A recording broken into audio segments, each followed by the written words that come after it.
Buenos días, estoy tratando de compartir mi pantalla, no me lo permite. Nuevamente estoy intentándolo.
Bien, parece que ya se pudo. Una disculpa, la parte tecnológica a veces no es tan simple, pero bueno, vamos a platicar de un tema rápidamente en los minutos que me quedan sobre los avances tecnológicos en relación al seguimiento en el paciente con un ataque agudo isquémico. Para recordar todo esto, veremos como introducción que de alguna manera la enfermedad arterial es una pandemia de enormes proporciones y que hasta el año 2010 se consideraba un 12.6% de población con enfermedad arterial en el mundo. Sin embargo, la prevalencia de la enfermedad se ha incrementado al doble en los últimos años, y esto es una cuestión bastante delicada por lo que está sucediendo. Por otro lado, el estilo de vida que hemos acostumbrado, por lo menos en México, los tacos, nuestro propio presidente actual, pues come taquitos y todo esto, ha modificado y ha generado un problema serio con este tipo de situaciones vasculares. Estadísticas interesantes globales dicen que 202 millones de personas en el mundo presentan enfermedad arterial, esto hasta el año prácticamente 2019. 154 millones de enfermedad coronaria, 64 millones insuficiencia cardíaca, etcétera, y todo por abajo de la enfermedad arterial, algún tipo de cáncer, HIV, drogas, etcétera. La presentación clínica de esto, todo el mundo lo sabemos, la mayoría de los pacientes son asintomáticos, presentan un aumento de riesgo de movilidad cardiovascular muy importante, por eso la asociación de la enfermedad coronaria con la enfermedad cerebrovascular y la enfermedad arterial. Esto evoluciona de una forma rápida hacia una isquemia crítica, lo que prácticamente va a representar el estadio final de la enfermedad, que se caracteriza por claudicación incapacitante, por dolor de reposo, por úlceras isquémicas, por pérdida tisular, por gangrena y finalmente por la amputación, que ese es el problema realmente que más nos preocupa. Por otro lado, cuando un paciente... Disculpe, ¿sí? Disculpe lo molesto, no se están viendo las diapositivas pasar, por favor revise la pantalla. Ok. Disculpe,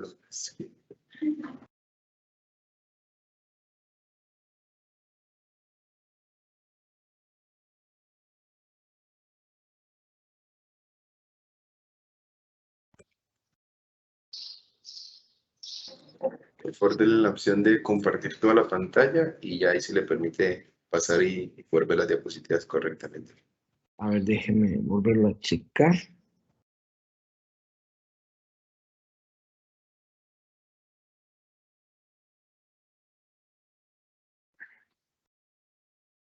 ¿Ahí se ve la pantalla ya?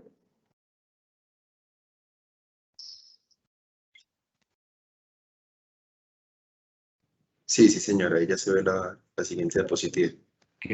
¿Ahí avanzó bien? Sí, señor, correcto, todo está perfecto. Bueno, una disculpa. Les decía que la enfermedad arterial prácticamente tiene una mortalidad muy importante y únicamente se complica por 4 o 5 tipos de cánceres sobre ella. Entonces, no es algo menor. Todo el mundo sabemos que el tratamiento médico es importantísimo. El control médico tiene que ver con aterosclerosis sistémica, con múltiples comorbilidades, evidentemente con diabetes, con hipertensión y con dislipidemias.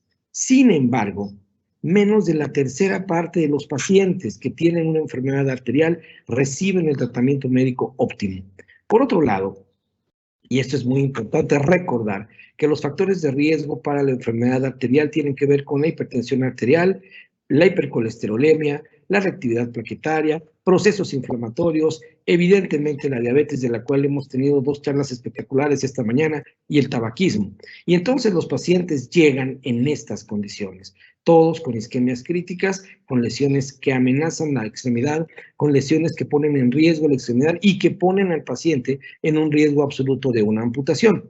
La enfermedad arterial y la diabetes cada vez es más agresiva y hoy día estamos viendo a los pacientes que llegan con lesiones bilaterales, con lesiones en los dos pies, y esto de alguna manera nos hace más complicada la situación. ¿Qué pasa con la isquemia crítica y las amputaciones? La amputación a menudo es el tratamiento primario que se ofrece a los pacientes con isquemia crítica. A veces ni siquiera se considera si la revascularización es posible o no. El 8.5% de los pacientes tienen una amputación supracondígena como tratamiento primario y el 30% de los pacientes son amputados con dolor de reposo o con una úlcera sin tener una gangrena. Comparando la amputación con la revascularización, la primera tiene 2 veces más riesgo de muerte durante el primer año posterior a que se realiza. Pero la amputación se debe realizar únicamente cuando ya se ha intentado y ha fallado una revascularización. Hoy día sabemos que la isquemia crítica se modificó en su contexto y lo conocemos ahora como una isquemia una isquemia crónica que pone en riesgo o que amenaza la extremidad. Esto se considera el estadio más avanzado de la enfermedad arterial y el tratamiento debe ser suficiente para cicatrizar las heridas, para mejorar la calidad de vida, para prevenir amputaciones mayores y sobre todo para prolongar la sobrevida. La mitad de los pacientes no tienen pulsos, pero lo peor es que muchos de ellos ni siquiera son revisados de esos pulsos cuando están dentro de la valoración. Y entonces los pacientes llegan de esta manera. ¿Qué tenemos de avances en el seguimiento de estos pacientes isquémicos? Bueno, primero, este tipo de test nos permite manejar ese proceso inflamatorio crónico que puede ser agudizado en un paciente con un ataque agudo isquémico en un pie diabético. Este tipo de dispositivos nos va a permitir conocer qué grado de enzimas inflamatorias o proinflamatorias tenemos en la herida y esto nos va a permitir mejorar el manejo de estos pacientes desde el punto de vista médico para modular mejor la cantidad de esas enzimas, de esas proteasas, obteniendo un mejor resultado en estos pacientes. Por otro lado, hoy tenemos posibilidad de determinar la carga bacteriana de las heridas a través de estos dispositivos. Estos dispositivos nos permiten, a través de una imagen, saber qué carga bacteriana tiene en la herida, qué carga bacteriana tiene el paciente y cómo podemos manejarlo. El Molecular View, que es este sistema, nos da muchísima información respecto a esto, nos permite elegir antibióticos locales, a veces sistémicos, a veces de alguna manera dispositivos que puedan ayudarnos a controlar estas cargas bacterianas. Entonces, estas imágenes, se las muestro, son de pacientes nuestros que a través de estos sistemas de proyecciones, de imágenes, de termografía, nos dan muchas veces la pauta para saber lo grave del problema que tenemos y cómo lo vamos manejando. Además, dentro de estas cuestiones, hoy tenemos opciones para hacer sistemas de presiones segmentarias, pletismografías, láser Doppler, índice tobillo-brazo.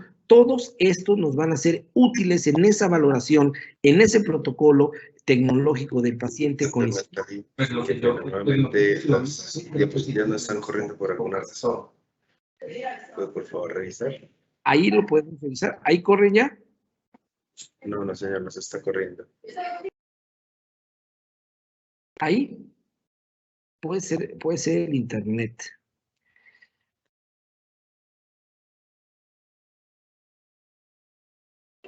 No, no señor. Por favor, ya volvió a correr, sí señor. Ya puedo. Voy a ver. Corre. Ok.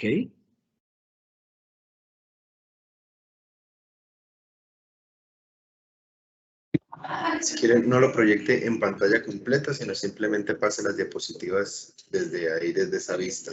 Entonces la pantalla completa lo bloquea por el internet. Sí, ahí se ve corriendo, sí señor.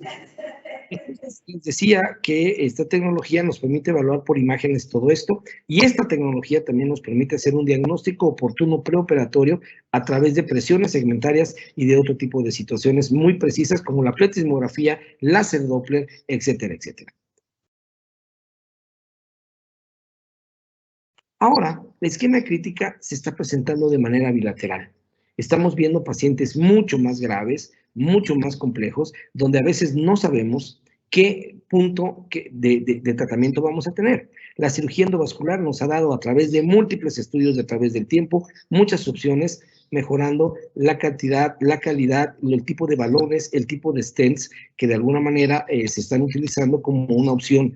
Estos son los sistemas, el área de hemodinamia donde trabajamos nosotros, donde tratamos de hacer este tipo de procedimientos de manera adecuada. Los accesos vasculares han mejorado, cada vez son accesos más pequeños, de menores diámetros, de un menor French, y esto nos permite trabajar mejor estos pacientes. Vean ustedes, múltiples sistemas, nuevos balones, nuevos catéteres, nuevos stents, que nos han permitido ir mejorando poco a poco todo esto. Las características de los stents que hoy tenemos nos permiten entender la física y cómo se comportan estos dispositivos en los pacientes, dentro de las arterias de los pacientes, para mantener una buena permeabilidad. Por otro lado, pues la cirugía endovascular sigue siendo la piedra angular de manejo de los pacientes con pie diabético isquémico.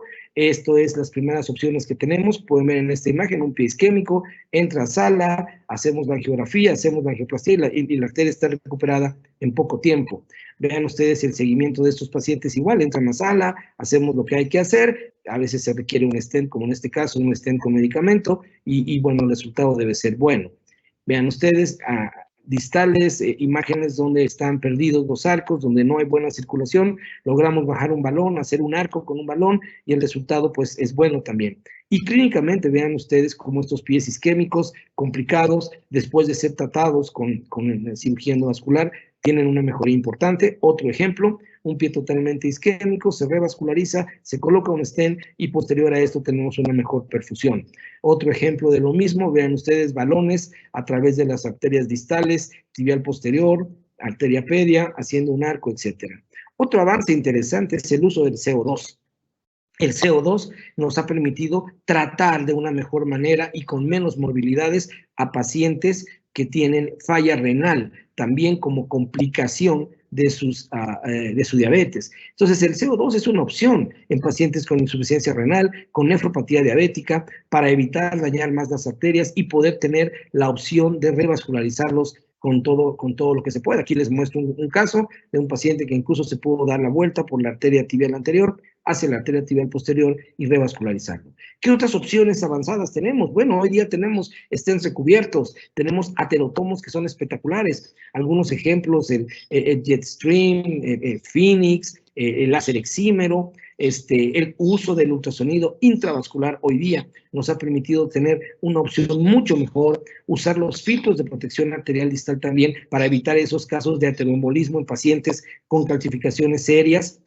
A veces pacientes que ya no tienen opción, tenemos dispositivos para hacer fístulas arteriovenosas distales, para arterializar las propias venas del paciente ya en un momento muy avanzado y evitar que las cosas se compliquen. Por otro lado, también la cirugía endovascular nos ha permitido tener accesos anterógrados, pero también accesos retrógrados. Aquí pueden ver en esta imagen cómo Tengo mi mano está en el pie, mi otra mano está en la región inguinal, con un dispositivo de cruce ya completo, cruzando desde la ingle hasta el pie, para poder hacer una angioplastía en un paciente que tiene una lesión isquémica seria. Aquí pueden ver ustedes el introductor en el pie del paciente.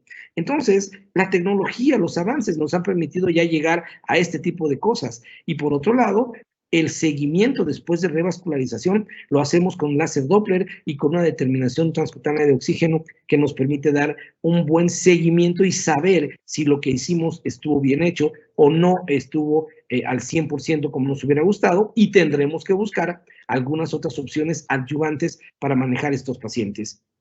El oxígeno hiperbárico, múltiples publicaciones en el mundo nos han dicho a favor o en contra del uso de esto como avances. Lo interesante ahora que podemos tener oxígeno tópico que podemos colocar en las heridas isquémicas del paciente, y que ya no nada más tiene que ser en una cámara hiperbárica, sino puede ser un dispositivo pequeñito que nos permite que el paciente se mueva y que pueda tener oxígeno dirigido a esa lesión isquémica una vez que hayamos hecho lo que se haya tenido que hacer. Las cámaras hiperbáricas individuales o regionales, vean ustedes, pequeñitas para las lesiones isquémicas, donde podemos tratar este tipo como complemento de un buen manejo de estos pacientes. Las evidencias no son muy altas, todas están alrededor de 2B, 2C, antes de revascularizar, después de revascularizar, en el manejo de las heridas. Son evidencias que todavía son controvertidas, pero existen, y esto nos da la pauta para que si tenemos el recurso, lo podemos utilizar. El ozono, también otra situación complicada. Vean ustedes, aquí les muestro los principales efectos de la ozonoterapia. Sin embargo, los niveles de evidencia para usar este tipo de cosas como tecnología no son altos, son bajos. Hay 3 estudios que lo apoyan, y sin embargo todavía es algo que queda como una opción en caso de que se tenga el recurso. Vean, por otro lado, en este trabajo lo publicamos en 2019, las ondas de choque. Es una terapia post-revascularización que usamos también. Es una terapia que ha demostrado tener un buen resultado. Este fue el primer equipo con el que empezamos a trabajar, con seguimientos a través de láser Doppler. Este es el equipo con el que trabajamos ahora. Todo esto de alguna manera nos ha permitido manejar de una forma interesante las heridas en el paciente diabético isquémico después de que hemos revascularizado en esos pacientes seriamente enfermos. Y bueno, el resultado no es tan malo si tomamos en cuenta que esto se puede hacer de una manera digamos, protocolizada, apegado a lo que se ha publicado y cómo es como lo tenemos que hacer. La compresión neumática, hay algunas publicaciones que han hablado a favor de la compresión neumática en los pacientes isquémicos con este tipo de dispositivos que nos permiten mejorar mucho este tipo de situaciones. La compresión neumática es una de las opciones también para manejar a los pacientes con isquemia, y esto es un resultado de una serie de análisis interesantes. Además del manejo de la isquemia, también nos permite manejar el edema que puede presentarse en estos pacientes isquémicos, sobre todo post-revascularización. Las prostaglandinas es un estado interesante también, medicamentos que en teoría nos pueden ayudar a mejorar esto, y bueno, la recomendación de su uso es que no se deben ofrecer en pacientes que tienen isquemia de la extremidad como opción, sino únicamente en aquellos donde hay dolor de reposo, donde hay una pérdida tisular menor, o en quienes la revascularización no ha sido posible con un grado de nivel de evidencia débil, y bueno, estamos hablando de un nivel de evidencia 2B. Por otro lado, vean ustedes estos casos, así llegan los pacientes sin opciones de revascularización. En esta paciente usamos prostaglandinas, complementamos ese manejo con presión negativa, con todas las indicaciones que ustedes conocen perfectamente, y bueno, pues el resultado no es malo cuando esto se logra. Pueden ver ahí en ese momento cómo tenemos ya flujo, a pesar de lo difícil que parecía el caso, y esto de alguna manera nos permite seguir con el tratamiento de estos pacientes. Entonces, de alguna forma, estas terapias, estas tecnologías nuevas nos permiten. Y bueno, finalmente en 2009 empezamos a publicar este tipo de cosas con trabajos experimentales en el hospital donde trabajo. Posteriormente empezamos a pasarlo a hacer en pacientes. Esto de la angiogénesis fue una cuestión muy interesante que hemos trabajado.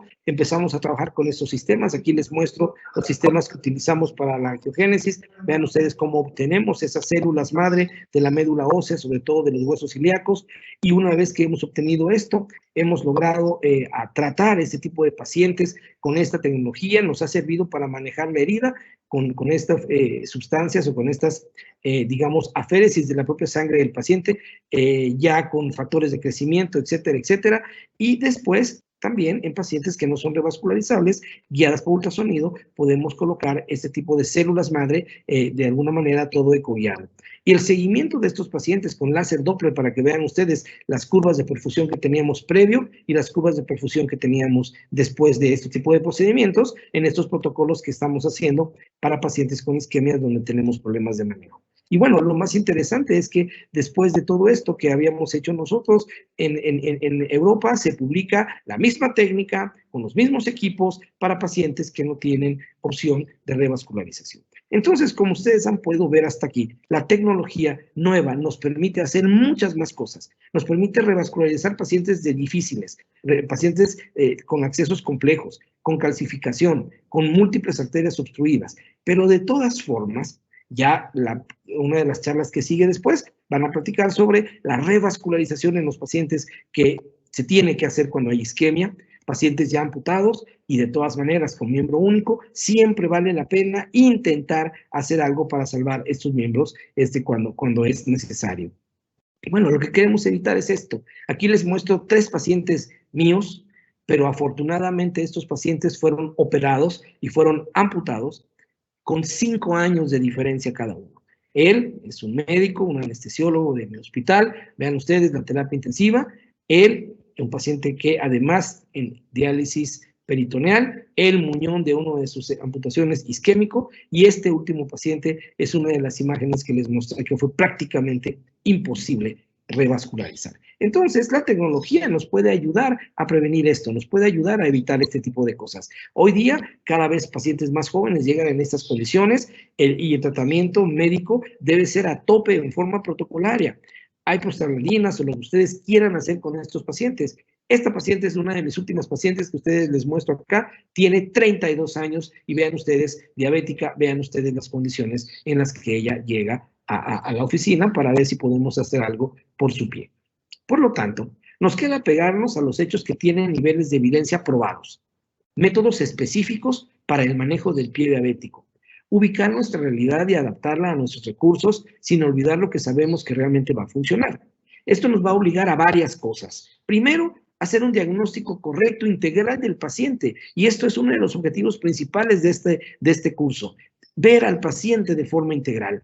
Realizar el mejor tratamiento posible de acuerdo a nuestro medio y a los recursos con los que disponemos, y dar un seguimiento completo hasta la cicatrización de la herida. En conclusión, mucha tecnología, por más que tengamos tecnología, no suple al juicio clínico, el diagnóstico correcto y al apego al tratamiento. Entonces, esto tiene que ser una simbiosis entre médico y paciente para que esto pueda funcionar. Y evidentemente la industria, los que nos brindan la tecnología, también tienen que involucrarse no nada más en la parte financiera, no nada más en la parte económica, sino también tener la idea de que hay que hacer mucho por estos pacientes. El pie del diabético representa una gran parte del trabajo del cirujano vascular, sí es cierto, pero también es multidisciplinario. Requerimos al internista, requerimos al diabetólogo, requerimos al podólogo, requerimos al podiatra, requerimos al ortesista. Esto es multidisciplinario. No son eventos menores estas lesiones que se ven en los pies. Y el paciente, al final de todo, no se va a acordar de la gran cirugía que le hicimos. El paciente se va a acordar que la herida cicatrizó y que pudo conservar su extremidad. Muchas gracias. Doctor Neftalí, muchísimas gracias. Gracias por compartir su gran conocimiento en este tema. Excelente conferencia. En el momento, pues, comentarios en el en vivo, por su gran experiencia, por su presentación y conocimiento. En el momento no vemos comentarios, así que vamos a proseguir con la siguiente conferencia. Muchísimas gracias, doctor Neftalí.